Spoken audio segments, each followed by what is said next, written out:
Olá, meu nome é João Vitor, vim aqui apresentar o segundo trabalho de Sistemas de Informações Geográficas na Web. Bom, de certa forma, ele é uma continuação do trabalho passado, onde a gente conseguia ver no mapa o ponto que a gente estava dada uma localização, né, da nossa localização. E aqui a diferença é que a gente pega dois pontos e a gente consegue ver a distância. Então, o foco aqui é ver a distância entre dois pontos do mapa. Beleza, vou começar aqui falando das diferenças aqui então de layout, né, no XML. Basicamente as diferenças aqui é que agora dentro do nosso linear, do nosso linear layout, a gente vai ter outros lineares layouts para poder fazer justamente é, que nossos componentes fiquem certinhos assim. Então eu posso exemplificar melhor aqui com esse split. Basicamente, então, a gente tem um linear layout geral e a gente vai ter um linear layout aqui, ó, que serve para agrupar esses componentes aqui. Então, que fique dois botões aqui e um text edit aqui. E a mesma coisa aqui embaixo. Então, a gente vai ter isso duplicado duas vezes, um para o ponto A e um para o ponto B. No código, isso se reflete dessa forma aqui, onde a gente tem o primeiro na horizontal, que seria assim, os dos botões na vertical, para poder agrupar eles aqui na vertical. E logo em seguida, ainda dentro do linear layout da horizontal, a gente coloca mais um edit text aqui, que é onde a gente vai mostrar os nossos valores, né? Quando a gente ler o ponto aqui. A mesma coisa foi duplicada para o botão B. E embaixo aqui a gente tem um botãozinho que calcula a distância, que chama a função calcular a distância. E um web viewzinho aqui que vai chamar para a gente lá, aqui essa parte do Google Maps, né? Igual está aparecendo já montado aqui. Então, de código é isso. A classe minha localização não muda em nada, a gente continua inclusive usando ela e tudo mais. Então é isso, ela continua implementando um location listener com os mesmos métodos. O de diferente aqui é que a gente implementou uma classe ponto para não ter que ficar instanciando e pegando coisas toda hora. A gente atribuindo, né, valores na verdade na main toda hora, a gente simplesmente instancia um ponto e dentro desse ponto a gente vai ter todos já os nossos atributos, que aqui seria latitude, longitude e altitude. Aí aqui a gente fez dois construtores aqui, um passando só latitude e longitude, outro passando todos os atributos e duas funções de imprimir aqui diferentes, né? Uma um pouco mais curtinha e uma um pouco mais trabalhada aqui. E os getters e setters também das funções. Aqui no nosso Android Manifest, as permissões continuam as mesmas, que são as de acesso, de Find Location e de internet também.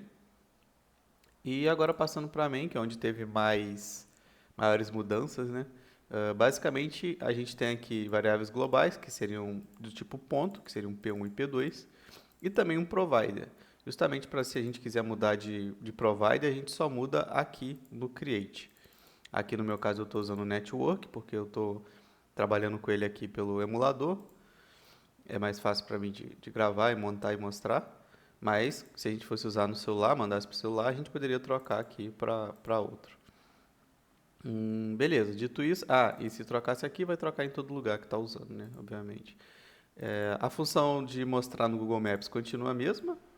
Ela não muda diante da passada. A gente passa uma latitude, longitude e chama aqui a URLzinha, né, do Google Maps, passando aqui como carry a latitude e longitude. Então ele monta para a gente aqui no mapa, já já mostra funcionando. A nossa função getPonto é a função passada, a gente só mudou o nome aqui para poder refletir melhor o que a gente quer. Em vez de pegar a localização, a gente pega um ponto, já que a gente vai pegar esse ponto mais vezes, né? Então, ela mantém a mesma coisa da passada. A gente tem o Location Listener e Manager, que a gente pega a localização da classe lá, minha localização. A gente está usando aqui o, a, as permissões, né, de acesso. Então, a gente tem que olhar se essas permissões estão ativas e se elas não tiverem ativas, a gente retorna um nulo aqui com o GPS desabilitado, senão a gente retorna aqui uma variável do tipo ponto com latitude, longitude e altitude. Então, é isso. A classe ponto aqui serve para isso, para a gente poder armazenar de forma mais rápida e fácil uma instância que tenha latitude, longitude e altitude. Nosso botão aqui reset. A gente nada mais, nada menos pega os pontos e dá um new neles, né? Resetando eles, ou seja, volta para zero, esses pontos que são atribuídos. E os edit text, que são os textinhos que aparecem aqui do lado, a gente volta para vazio. Isso dá um reset aqui na nossa aplicação. Dado isso, a gente tem duas funções aqui, que é o ler.a e ver.a, que seriam esses dois botões aqui do lado na aplicação. Deixa eu voltar aqui. Seria o ver.a e ler.a. Que a gente pega um ponto, que a gente chamou de P1, que é o global, né? E a gente dá um get ponto, que é a função que a gente montou aqui em cima na classe, né? Essa daqui. Que a gente pega justamente, que ele dá um new aqui e pega as localizações atuais.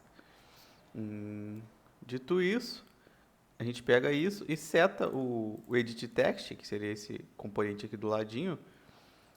A gente pega ele primeiro, né, pelo ID, que é o edit.a, e logo em seguida a gente seta o texto dele passando o P1.imprimir. O P1 é do tipo ponto, nossa classe é do tipo ponto. A gente chama o imprimir, o 2 aqui no caso, então ele vai vir e vai fazer isso aqui, ó. A gente já tem a latitude, a longitude e a altitude, que a gente pegou do get ponto e retorna lá. E aqui ele imprime simplesmente isso aqui do ladinho. Beleza? E quando a gente clicar no ver.a, no botão de baixo aqui, ele chama no ler.a, no ver.a, a gente chama o ver.a aqui, que nada mais é do que mostrar no Google Maps esse ponto. Quando a gente passa aqui, né, como parâmetro o ponto 1 latitude e o ponto 1 longitude. E ele consegue exibir aqui para a gente. A mesma coisa acontece no ponto B, só que a gente, para diferenciar aqui, a gente pega pelo P2 em vez do P1, mas a lógica é a mesma de todos eles, tanto de mostrar quanto de pegar. Então, só é duplicado aí, porque a gente precisa ter essas duas instâncias para poder fazer a distância entre eles, porque a gente precisa ter diferente, né?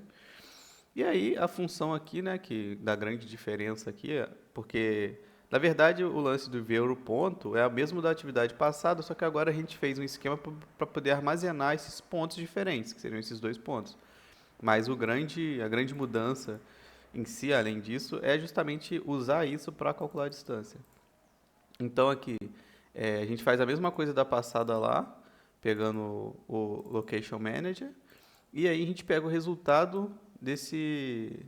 A gente instancia uma variável resultado, né? Porque, na verdade, quando a gente dá um location, dá um distance between, esse resultado ele vem nesse formato aqui, que é o array de float. Então a gente chama aqui, né, esse location, distance between, e passa aqui os nossos pontos. O latitude e longitude do ponto 1, latitude e longitude do ponto 2, e onde vai ficar o resultado aqui. Beleza, dito isso, a gente vem aqui mais uma vez e vê se a gente está podendo utilizar o GPS. Se ele puder utilizar isso, a gente dá um textinho aqui, que aparece aqui num toastzinho na tela, falando a distância. Se não, a gente fala que o GPS está desabilitado. Basicamente, é bem parecido com o lá de cima, então a gente precisa estar com isso daqui ativo nesse momento também, a gente faz essa verificação extra. Beleza, vamos ver se funciona aqui, né? Então aqui eu vou dar um reset mais uma vez, só para dar uma olhada. Se eu ver o ponto A aqui, o ponto A, como eu não li nenhum ponto, ele está tudo zerado, então ele joga aqui para a gente no mapa, na localização tudo zero, que é isso. Se eu ler o ponto A aqui, ele vai me dar uma latitude e longitude baseada aqui em coisa de rede, então não é nada preciso desse aspecto, e joga a gente aqui em um endereço. Dado que jogou a gente nesse endereço, eu vou ver o ponto B vai ser jogado para zero. Então a gente tem o ponto zero do mapa e a gente tem o do ponto B, e do ponto A a gente tem essa latitude e longitude meio esquisita de algum lugar. Se eu vier aqui dar a distância entre eles, ele dá uma distância muito, muito grande. Ela. 1.2792, deixa eu até ver de novo, elevado a 7 e tal, porque é muito grande essa distância em metros. Mas isso funcionaria se a gente mexesse pelo nosso celular, seria bem mais preciso, porque aqui, se eu, no caso, colocar aqui ler.b, ele vai dar a mesma distância de cima, né?